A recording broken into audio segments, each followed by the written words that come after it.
Hi, Dr. Katie. Welcome to the show. I am so excited to have you here. I cannot even tell you. Oh my gosh, Vanessa, thanks so much for having me. It's a great pleasure. I'm Oh, excited to be here. well, the pleasure is mine. And as we were chatting, this is, I know, going to be one of my favorites because, if anyone knows me and if, anyone follows on social media, my dogs are definitely my life, or it's a huge portion of my life. And pet health and holistic pet health is super important to me. And I think that it's really essential that, as much as we talk about human healthcare and unfortunately human quote unquote sick care on this show, I do think it's really important to also put emphasis and sort of a spotlight on pet health because I think a lot of what's happening in human health is also kind of paralleling what's happening in, the pet care industry. Wouldn't you agree? Oh, 100%. I mean, we're seeing over half of the animals now develop cancer. I work with really sick pets all day long. Um, just like people are getting sicker, so are pets. And unfortunately, most pet parents, they're just not realizing the things that can actually create disease. And also, too, with human health care, a lot of the same principles actually apply to our pets, and people are just, they're not aware of that. And that's what's really neat is I know, Vanessa, a lot of your audience is probably doing all these amazing things that they learn from your podcast and the information that you share, but they don't realize that they can actually apply it to their pets to help them improve longevity and help reduce the risk of illness and chronic disease and things that none of us want to go through or experience in our lives. Yeah, so beautifully said. And I couldn't agree more with you. And I think that, even now, as much as I've been, I should say, embedded in this sort of wellness world for, gosh, almost 2 decades now, I'm still learning too. I don't have it all Yep. dialed in, as I was telling you. I mean, we've faced our own challenges. Even when I thought I knew everything, it's like, you get hit with things. And I think it's really important to sort of understand the bigger picture and that we can, like you said, apply a lot of the principles and a lot of the solutions that we apply in our, or we do, or we, introduce into our own lives if we were to have health concerns to our pets' lives. So again, I'm so excited to dig into all this. I know, like I said, we can just talk for, I'm sure, hours and hours and hours. So let's start here. Why don't you give us just a little bit of a background on you and how you got into, the veterinary world, but more so why the switch also from conventional to more of a holistic approach with your patients? Yeah, so I've always been surrounded my entire life around like medicine. My mom's a nurse practitioner. My a lot of my family members are doctors. I've always been really interested in science, and I actually majored in biological sciences when I went to Notre Dame. And then the thing was is that I wasn't sure if I was going to go to med school or vet school, and I really resonated more with the pet side. I loved working with people, but it was missing something. And it was that like deep connection and being able to help and give a voice to pets that really drew me to going then next to vet school. So I went to vet school in New Zealand. I'm actually from Colorado. I'm Colorado native, but the school, I found out about this vet school at Notre Dame and it was accredited. So it was just like going to Colorado State veterinary school, which was great. So I went there and I learned all about the like pasture, livestock, all the things that I knew I wasn't going to go into, but it really exposed me to how animals should be fed and raised naturally. They don't have a lot of like the intensive farming systems there that we do here in the US. And so it really exposed me more to like a kind of more natural lifestyle. I lived on a lifestyle property. We raised our own sheep. We had chickens. We had a beautiful garden. And I've always been more natural, not a big one to take medications or drugs and things like that. Always ate very clean, that type of thing. The thing though is when we moved back to the States, so I met my husband in New Zealand. He was from New Zealand, so he's a New Zealand native. We moved back to the States for a veterinary job over a decade ago. And 6 months after moving, he was diagnosed with an autoimmune disease called ulcerative colitis, which is a form of inflammatory bowel disease, IBD. This is a life changer when you're sitting across from a gastroenterologist hearing there is nothing you can do. Food does not matter. And the only way to treat this is with strong immunosuppressive drugs. And most of the time, they don't work. So that was walk. I will never forget. I can distinctly remember sitting there receiving that diagnosis for my husband and thinking, this doesn't make sense. It doesn't make sense to me that there's nothing else. And how does food not affect the gut? And so I went into like my Google rabbit hole and found this entire world of medicine that I knew existed, but I wasn't confident or fully aware of it. And that's when I became aware of it. And so we started learning about essential oils, herbs, food therapy, all these different things. And that's when I realized I was doing to my patients and clients the exact same thing that the gastroenterologist said to us. When you get to end stage disease where conventional meds stop working, you have no other options because you don't have any other tools in your toolbox, you're telling people there's nothing else you can do. You're leaving them hopeless, helpless, and defeated. And I was not okay with that. And that's when I became acupuncture certified, Chinese herbal medicine certified, food therapy certified. And I just keep learning because, as you mentioned, Vanessa, I will never know everything, but there are so many tools in our toolboxes that we can tap into to help support healing at that deeper layer. And now I don't have to say there's nothing else you can do. And Mm. that is so peaceful for me to provide that also to my clients. And my journey didn't get easier with my own pets. I've lost 3 pets to cancer, and my latest one, my German Shepherd, he developed a brain tumor. And he's been passed now physically from this world for the past 5 years. But what he taught me through that process is because I was able to have more tools in my toolbox, I was given a week by the neurologist for him to live because he was having seizures. And I said, you know what? I'm going to try a few of my things and see how he does. And we ended up with another year of amazing quality of life with him. So Finn lives on in like the mission of the business that I created to really help empower me to make sure I keep strong, to keep going and spread the word so other pet parents know that there's a different way that we can approach health. And it doesn't mean that we live forever, but it's so much more empowering when we have the tools to be able to use rather than sitting there and going, there's nothing else I can do. And you're just watching your pet be sick and you're feeling horrible. Then you're spending all your time online trying to figure out what to do. And you get overwhelmed and confused. And so now it's really my mission to help people feel really confident in being able to look at their pets in a different way to figure out where are those resistors to health so that we can remove them to allow the body to do what it's naturally meant to do, which is maintain and achieve optimal health. So that's just like a summary of my journey. There's been lots of ups and downs, but I'm so grateful for each piece of it because it's what's brought me to where I am today. And I'm so blessed that I can share what I know and how I help and help awaken people too to just this different way of being and living for themselves and their pets. Yeah. Wow. Well, if there wasn't, I don't know if there was a stronger way to start this show because that was just, I could really just concentrate on, some of those things that you said for the next hour because everything that you said is so important. My friends, I just hope that you were able to, just emotionally digest what she just said. But I think, let me back up. So many of us deal with this with our own lives and our own, we've been through this, sort of there's nothing you can do story. And what's interesting about your story, and because I have followed you, I do know sort of the back history. I knew about Finn, I knew about your husband.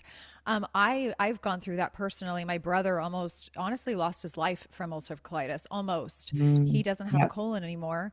And he was also told those very same things, and Yep. he went through the ringer. Honestly, thank God he is doing so well now, despite all of the surgeries and all of that. But again, I watched my brother go through that very Yep. same thing, just not having the knowledge or the wherewithal, nor my parents having the knowledge or just the information because, Yep. they were given very little options. This is such a common story. And so when we're paralleling, like you so eloquently shared, all of these things that we go through to our pets, and it's like kids, you feel helpless when you see them sick. And, when they're telling us, oh, there's just nothing you can do, or just take these drugs to suppress. I mean, you really do feel lost. You feel helpless. You feel like there's just there's nowhere to go, And so the story with your German Shepherd, with Finn and everything, and you just taking like, sort of that step and being like, no, I don't accept this.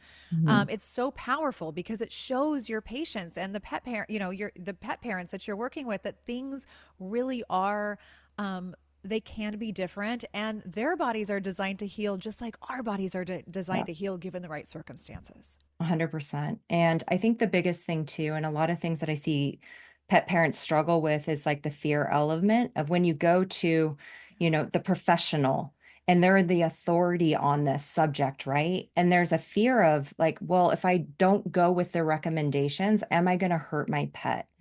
And so this is why I always say having a team of doctors, that's what most of my clients have. They have a team, they have a conventional veterinarian that they see in person because I do most of my work online now.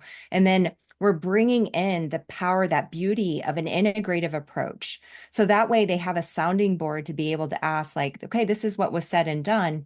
Okay, my thoughts on this. This is how I'm thinking about it because we've learned about the foundations of health through our program to really help them be able to assess what is true health. What does that look like in our ecosystem? And then they can make a valid decision that's educated about the pros and the cons and what feels best to them to then move forward with the care for their pet.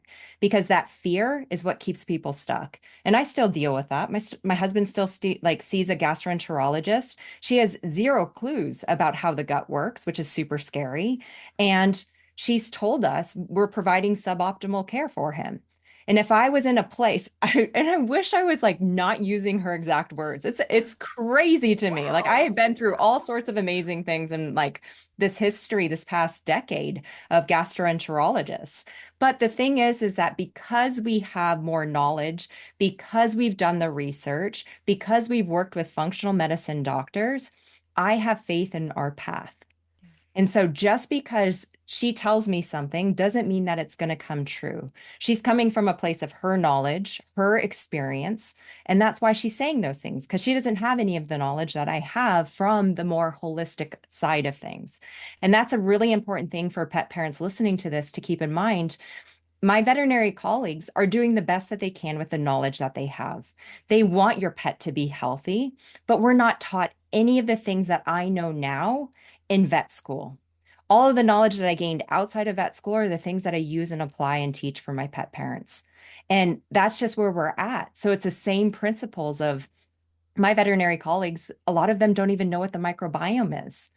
They don't know what the test is. They haven't heard of any of the testing that we're doing to figure out what these root imbalances are that are leading to the symptoms for why the pet parent is bringing their pet into the vet clinic for the ear infection. And so that's where they get stuck. And it doesn't mean this or that. I find the magic's in the middle. And that's really, really important because I find too, a lot of people, we go to the holistic side, but I always say holistic with a W. It's the whole approach. We have to look at the whole ecosystem. It doesn't mean you never use a drug ever again. Drugs can save lives. Quality of life is always most important, but it's about looking deeper, asking why is that there? What do we need to explore? What do we need to remove? What do we need to build up? What's creating that resistance? Is there a pathogen or a parasite that's triggering that immune system? Do we have leaky gut? Why is that? Why is there leaky gut? Leaky gut's a symptom. And so asking those questions is really, really key. It's just that most people don't know where to start because they're not taught about it. And that's where we can change the story is when we start educating and learning and asking those deeper questions. That's where the beauty unfolds of where we achieve true health and true healing and not staying stuck in like that flare state where you're just like seeing the same thing repeat over and over and over again. And it's so frustrating. That's the key to unlocking true health. Absolutely. Oh my goodness. Wow. Uh, I love the fact before we move into probably like the juice of this episode, which is gut health and how important it is. You made a really good point, and this is something that I really, I should say, like I really, really took this and ran with it this last year because my dog Pearl had something huge come up, which we didn't see coming, and that is getting a team because I think I have been also like, I definitely lead with a holistic foot, like you said, but I had to incorporate conventional and more of an integrative approach. And I brought two or three professionals together. And, I was sort of picking from all of the knowledge that they have and, getting a plan together and using my discernment, my intuition, along with their knowledge from the camps that they've learned from. And that's sort of where I found myself. And at first, I was extremely overwhelmed because again, it's like when you kind of get shocked with something overnight, you're just like, whoa, like, where do I go? And like you said, that fear creeps in so drastically because you almost feel like if I don't just go the conventional and, take that advice, and you're feeling like you're going to fail, like maybe they won't make it. There's just all this stuff swirling around. And so I have absolutely been there. And I think that it's so key for people and for our listeners to understand that it's not all or nothing. It's not this or that. It can be this and that. So I'm Yes. so, so, so happy that you brought that up because, again, I've also experienced that recently. And it's been really a learning, journey for me as well. But it has brought me more peace as I've walked through it. Yes. Yeah. 100%. Yeah. 100%. So let's talk a little bit about, obviously you've just, as everyone has heard, root cause medicine is really where it's at, just like Yeah. with us, with adults, that's really where healing, I think, is found, and where we should always be focused. But with root cause healing, I think so much of that it involves the gut, and the microbiome. So let's start with that because I know that that's really your specialty. What are you seeing in your practice today with pet parents and their pets in terms of, gut health, microbiome, and also what are some of the symptoms that are associated with maybe an imbalance in this area? Yeah, I think let's start with the symptoms because Yeah. this is where things get missed the most. Because this is going to some the most common symptoms I see and work with are going to be obviously gut health related ones, diarrhea, vomiting, constipation, anal gland issues. But the ones that commonly get missed, and this is the ones that keep people stuck in that constant loop where you're going back and forth to the vet for the same symptom and problem, are ear infections, itchy skin, chewing, licking the paws, hot spots, rashes. And people don't realize that there's that big connection with the gut skin axis. And the thing is we start separating out symptoms and systems in the body, and we forget that everything is interconnected. So gut health is really, really key because it's not just about digestion. Digestion is really important, and we always want to be starting at the first part of digestion, obviously the oral cavity. There's an oral microbiome that can impact the rest of the microbiome further down the gut. So that's why dental health is really, really important too. And a commonly kind of like left thing for a lot of pet parents also. We wait until it's so bad that they need a dental because we're afraid of the anesthesia. So that could be a whole nother topic where we talk about optimal. We all do it. I am Oh, guilty as I'm so charged guilty. too. I'm so None of us guilty. like anesthesia. No. And so, it's very rare to lose a pet under anesthesia, but there's always a risk. Mhm. But the thing is if we can optimize each system, then we're going to have a better microbiome down in the large intestine and the small intestine area. But I also find that a lot of pets, because of, we're going to talk about some of the factors that impact the gut that create these problems, are actually causing a problem with how they digest and break down their food in the stomach. And so there's not enough stomach acid usually for them to digest the proteins, the fats, if we're feeding high carb diets or processed food diets.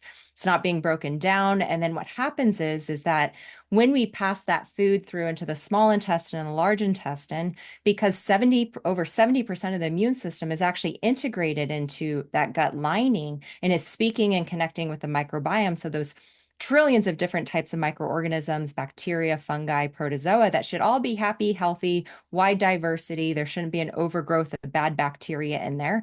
What happens if that food is not processed appropriately? It gets down to where it's supposed to be absorbed or, extracted into vitamins, minerals, nutrients. And the immune system goes, wait, what is this? This particle is too big. It's foreign. I need to mount an immune response. And that's when a lot of times we're going to see things like food sensitivities happen, where you feed a certain food, you might see some GI upset. But a lot of times, too, with like, especially with the clients I work with, we're seeing aggravation of the skin. We see inflammation because that immune system's doing what it's supposed to. It's just that the food we were feeding, or there's too much inflammation in the body, or we gave an antibiotic and it wiped out the microbiome, and the body's not able to do what it's supposed to from a balanced state. And now we're creating an inflamed state. And so that gut is speaking not only to the skin, it's connected with the immune system, it's speaking to the brain. So the gut brain axis is a common cause of a lot of pets who are reactive, that are anxious, Now, it doesn't mean we don't do the behavior training. So that's really, really important to understand. But a lot of pets are on edge, and it's due to an imbalanced microbiome or a leaky gut, an inflamed gut lining. And that food is then triggering a response, or there's toxins that are passing through that gut lining and creating a response, creating more inflammation that then is traveling up, the vagus nerve up to the brain and creating what we call brain on fire. So there's all these elements of connection that are stemming from the gut. The gut's also producing neurotransmitters, producing hormones, things like serotonin. And so if we have an imbalance there, we're going to end up with an imbalance elsewhere.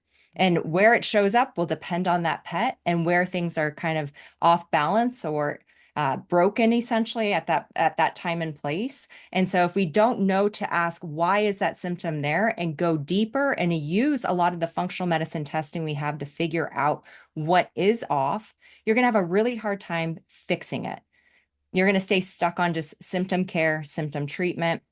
Once again, you're going through that hamster wheel. That's really, really frustrating. And so that's, once again, we have to ask. My big thing is, why is this here? What is it connected to? And then that's where we start with healing. How often do you see pets that have issues with their gut or their microbiome, but do not have actual digestive symptoms? That's a great question because that's 100% all the time.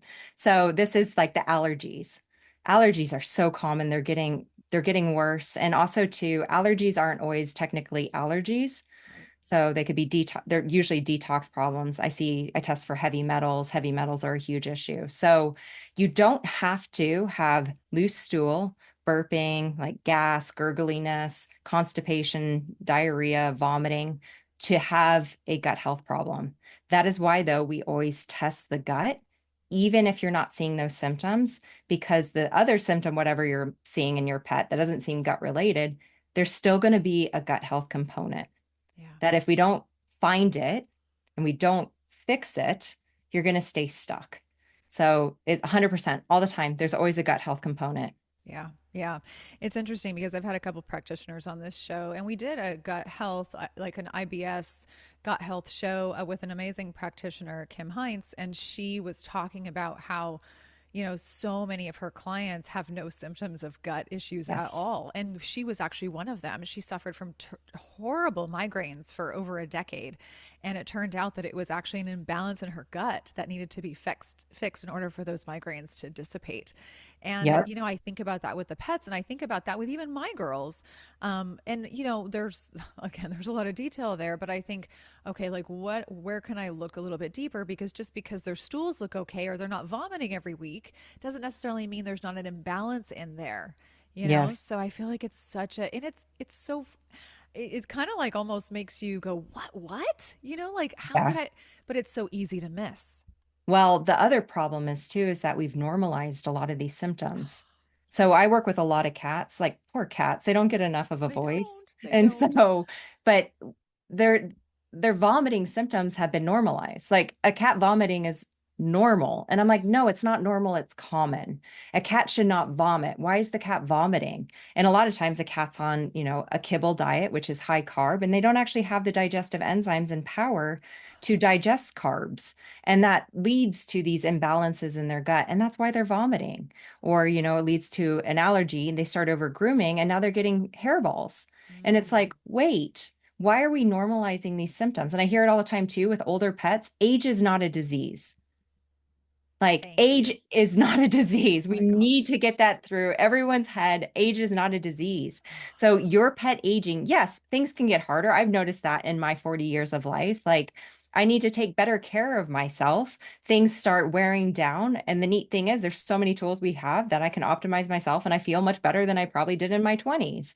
But you have to be aware of those challenges so you can support them as you age. So it's all about aging gracefully. Just because your pet hits senior at like 7 years old doesn't mean it's all downhill now, That's right. Yeah. And the other piece too that I wanted to mention also is that I hear a lot of times, well, I did the blood work and everything was normal. And so blood work is just like a snapshot of like right now, here in this moment. And yes, 100% we need those values to make sure nothing else is seriously off. But the other thing I see all the time that's dismissed as normal is higher liver values. Yeah. And it's like, oh, we'll just monitor that. And no, it's a check engine light. We have to start exploring. And if you're noticing, and one of the big things too for pet parents is make sure you're getting your lab results sent to you so you can track trends because you may not understand all of the values, what they mean. Obviously, go ask your vet about it. Do as best as you can to understand what they mean. But what you can do is track the trends over time, even if it's still within the normal reference range. Is it tracking higher? Like, why is the creatinine tracking higher? That's a kidney value. Okay, let's go to the urinalysis. Did they run a urinalysis? Are we concentrating urine? So that way, a pet parent doesn't have to wait for a disaster to happen. We can start asking those questions. Hey, doctor, why is the creatinine a little bit higher? Is there anything else we can do to make sure that this system is okay?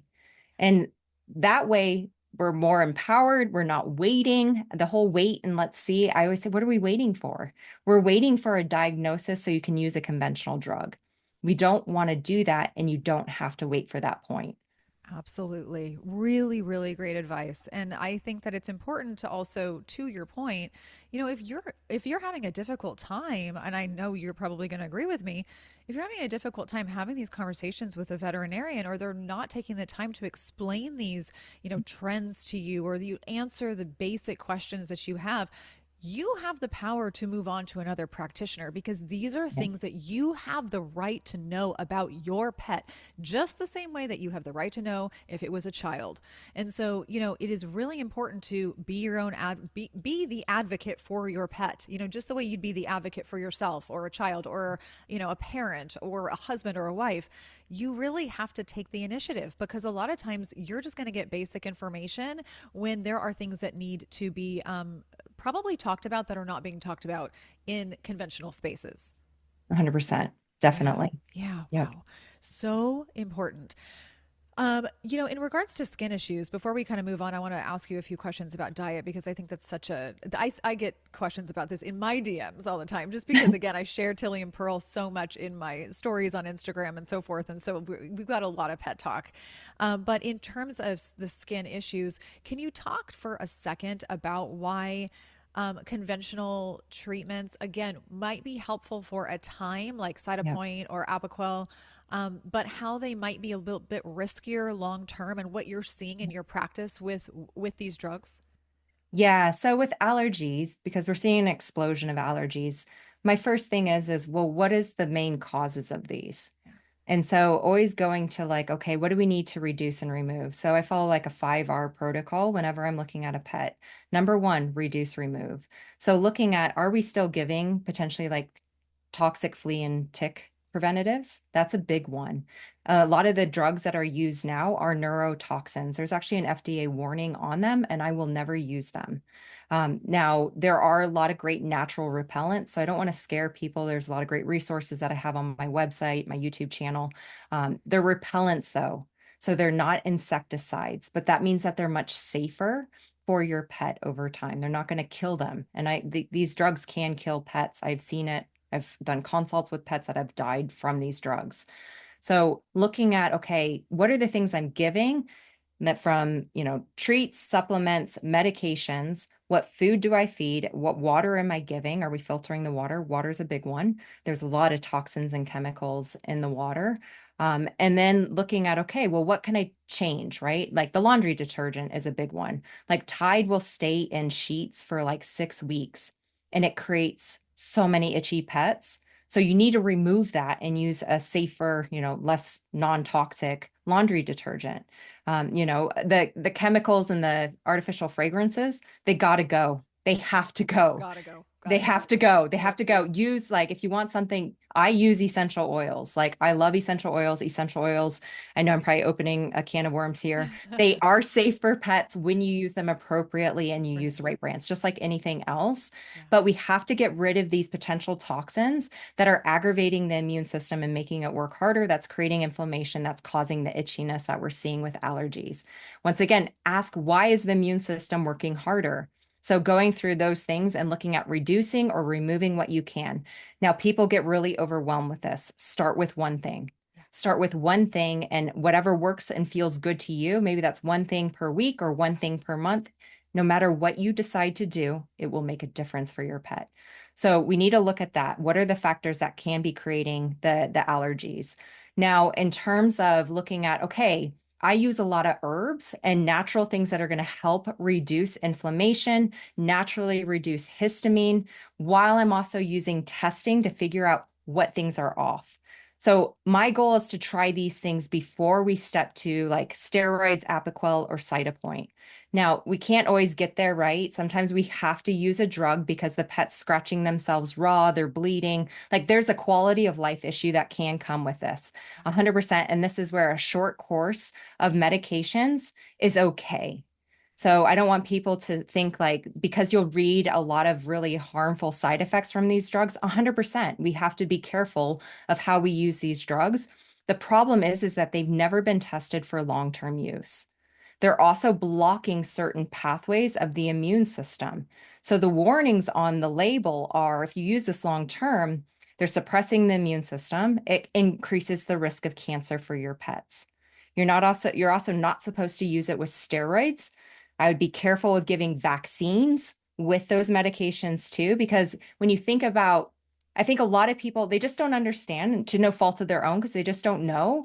But as a veterinarian, we should be thinking about what is this drug that I'm giving doing to the body? And then if I'm giving a vaccine, is that counteracting it, right? So if we're suppressing the immune system and then we're giving a vaccine to stimulate the immune system, we're really increasing the risk of having a serious side effect. Now, the problem is you usually don't see a side effect right away. The problem is that you see it down the road. That's right. And that's where you hear all the time, it correlation does not equal Yep. causation. Yep. And I disagree 10,000% with that statement because the problem is that now what we've done is we've created a dysregulated immune system. And so when we go about our normal day, and if we haven't thought about like the foundations of health or what to remove, and we keep adding those things, that next dose of flea and tick preventative may be the thing that pushes that pet over the edge. And then it just completely just goes like really, really bad, Blows right? up. Just, Yeah. yeah, it just Blows blows up. up. Yeah. Exactly. Yeah. And so, and that's where people are like, well, it was the flea and tick like preventative. And I'm like, or the antibiotic that was given. And I'm like, no, it's the like thing that broke the camel's back. We have to look at multifactorial. And so that's the real big key for allergies. It's okay to use those drugs short term. A lot of times we don't need to because we're looking at what are other alternatives. Things like your quercetin with bromelain can help with histamine. You can use nettles is a great nutritive tonic that can help reduce histamine, provide nutrients, making sure that their omega-3 essential fatty acids are optimal. There's blood tests you can do to actually see, does my pet, are they in the requirement? Or do I need to supplement more? Even if you're supplementing, many pets are deficient. There's vitamin D testing. Vitamin D is really, really important for the immune system. And many pets with chronic health issues are deficient, just like people. And that's going to cause all sorts of irregularities through the microbiome, through the hormones. It's going to impact the adrenals. It's going to impact how you actually bring down inflammation too. And so that's why testing, yes, it costs money, but if you're staying stuck with these things and you're not figuring things out, we have to test, don't guess, so you can actually then fix the things that are off that are creating the symptom that you're seeing, like allergies. Yes, yes.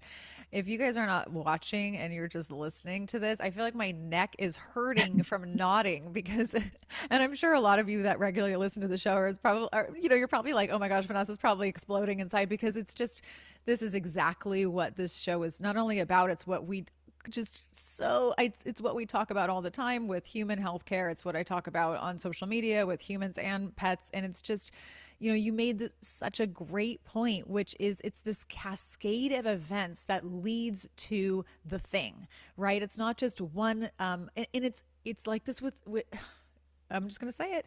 It's like this with humans. It's like this with, vaccinations, even with human beings. It's like a lot of times you're not seeing these immediate anaphylactic reactions as an example, just, taking vaccines just as an example. Yep. And so 5 months down the line or 5 years down the line, you Yep. have this problem that's been created, but it's these notches on the timeline, and every little notch has made a difference. And then by the time you get to say year 6, boom, it's just the toxic Yep. load. That bucket is filling up, it's overflowed, and now you have a problem.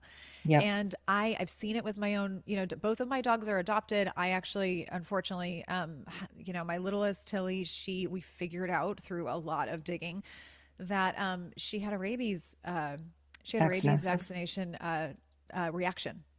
Yep. And I didn't know that until years down the line. Yep.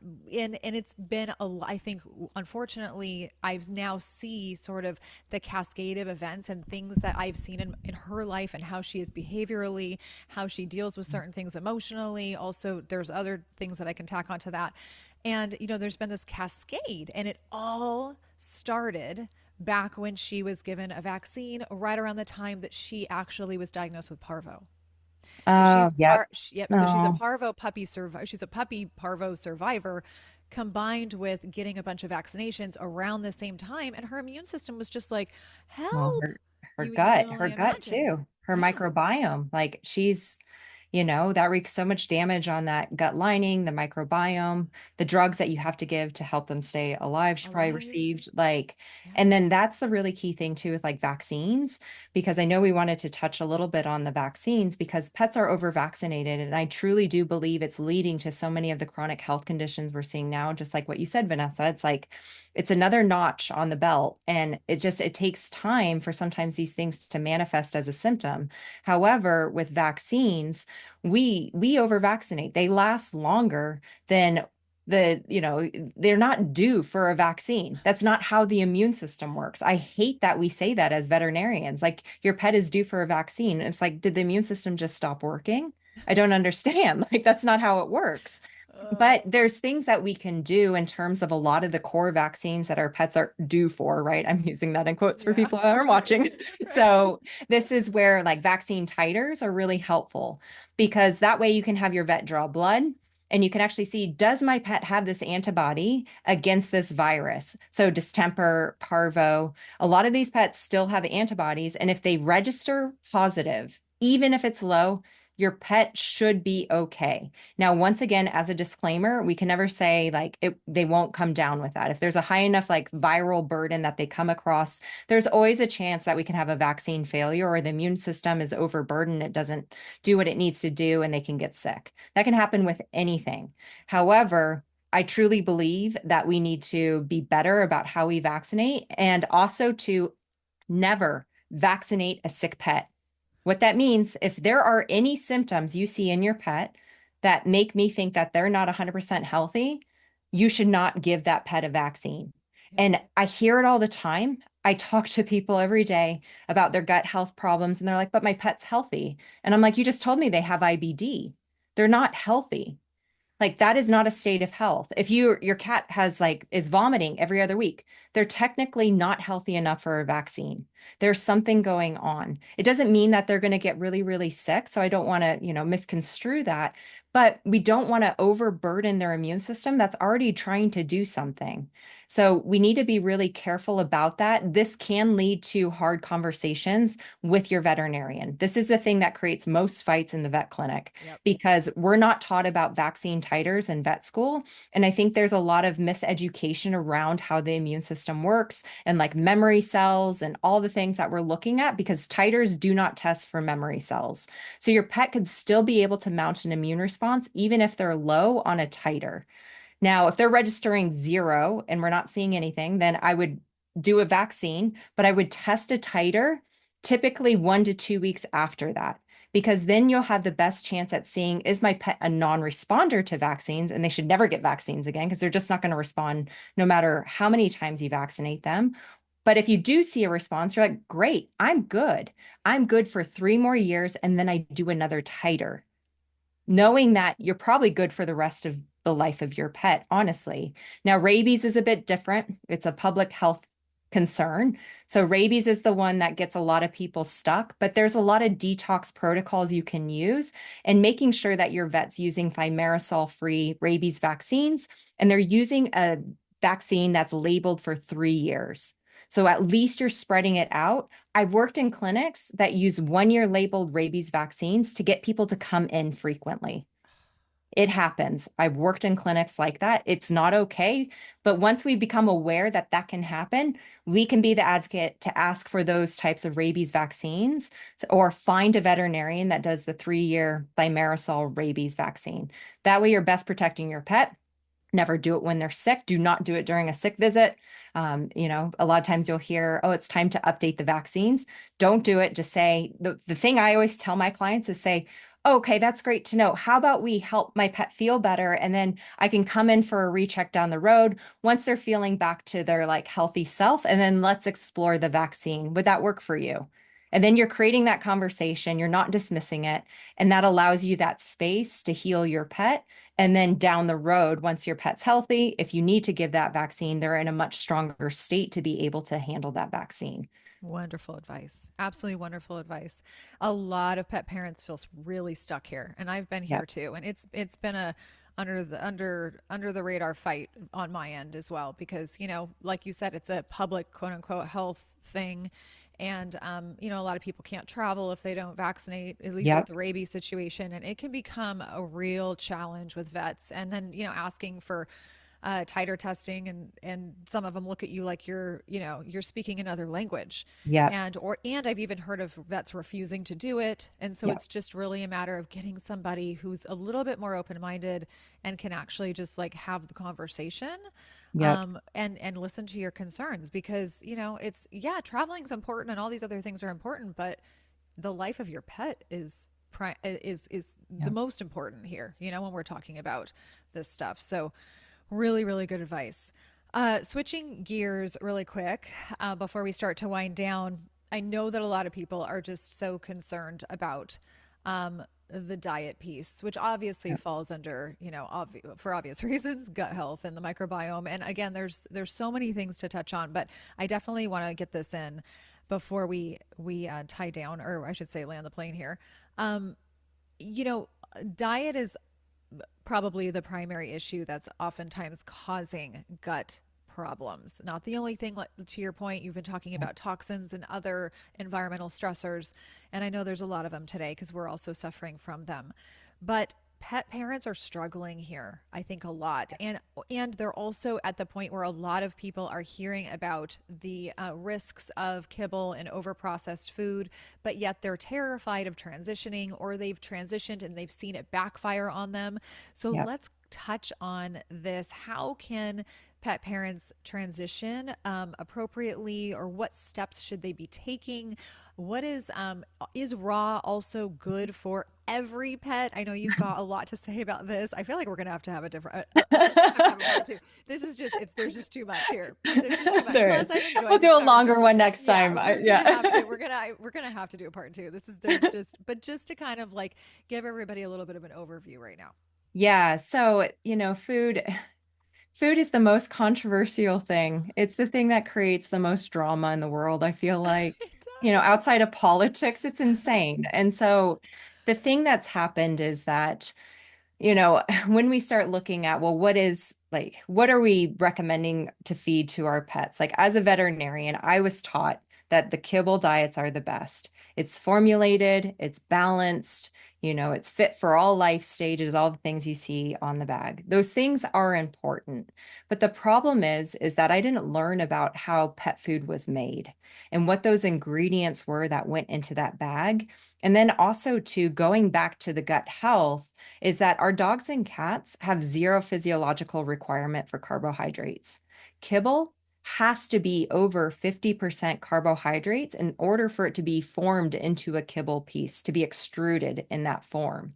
And so already we're setting our pets off on the wrong foot by feeding this processed diet because their pancreas is going to work harder. They don't produce enough digestive enzymes to break down that food properly.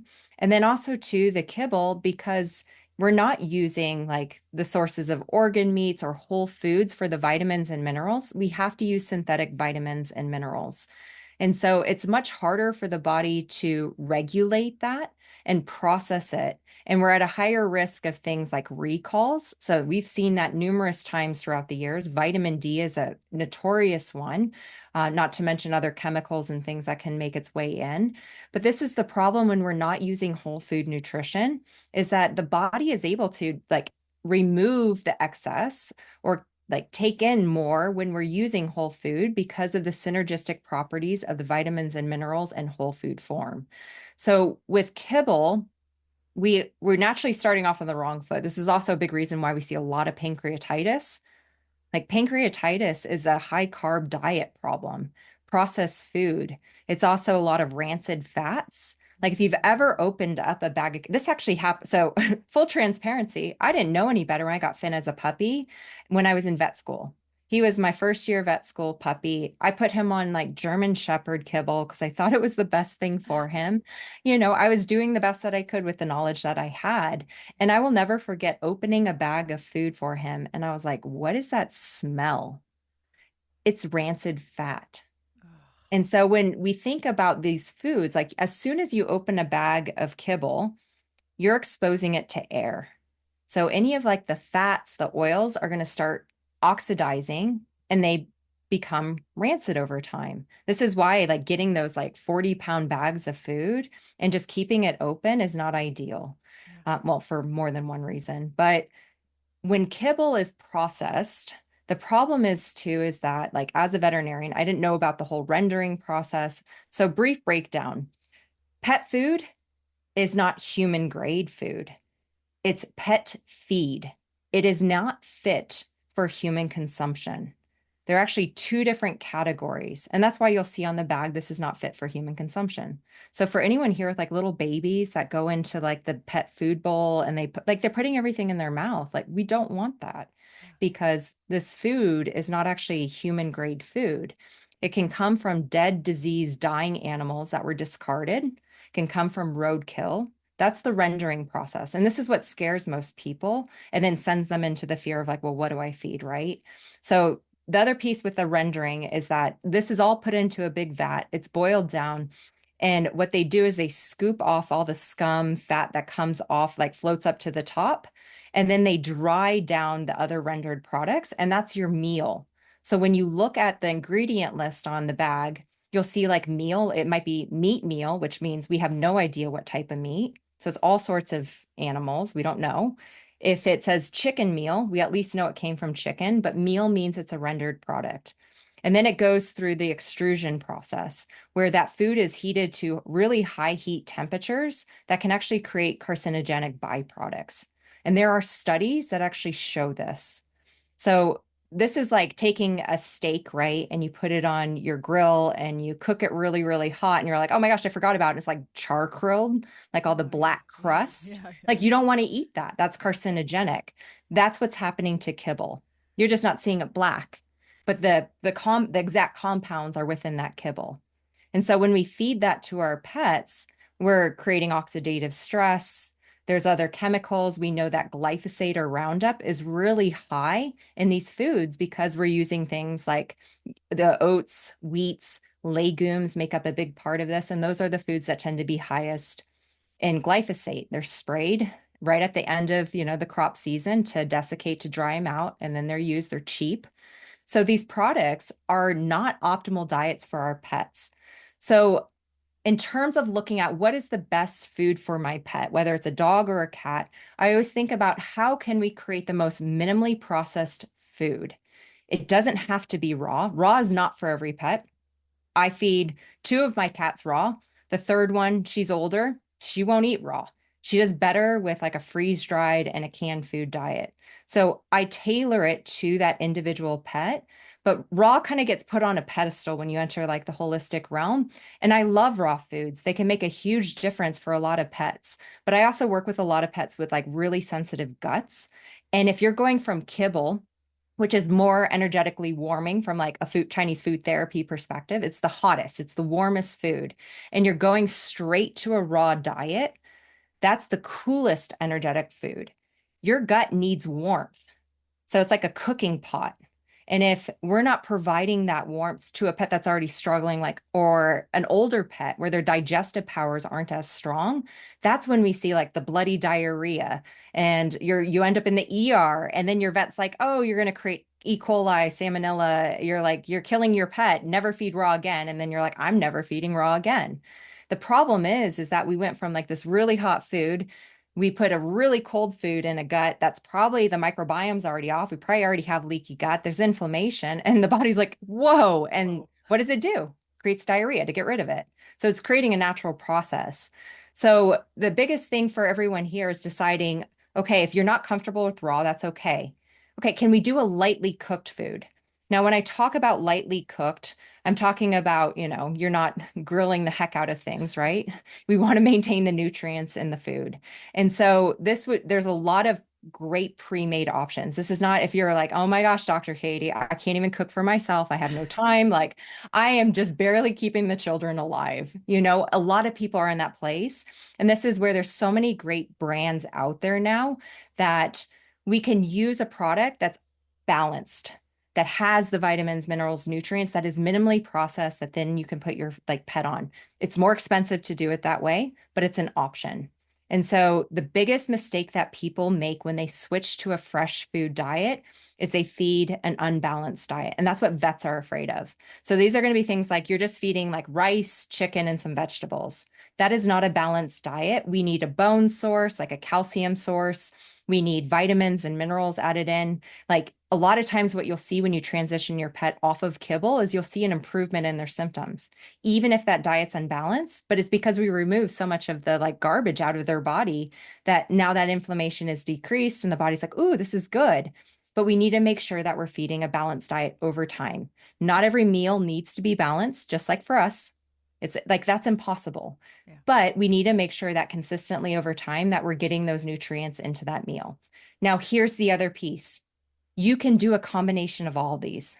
You can mix and match. So if you're like, this is really overwhelming, but I just want to add some fresh food to like the kibble, great. Add superfood toppers to the food.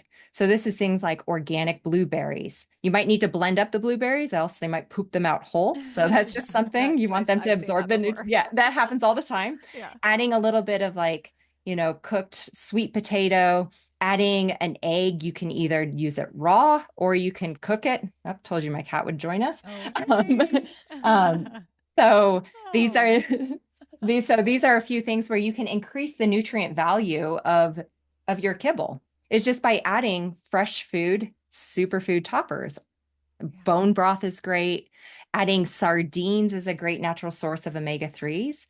And if you're feeding kibble, I do recommend adding digestive enzymes in. Mhm. Because once again, going back to the piece that we're not able to produce enough digestive enzymes to break down that high carb content.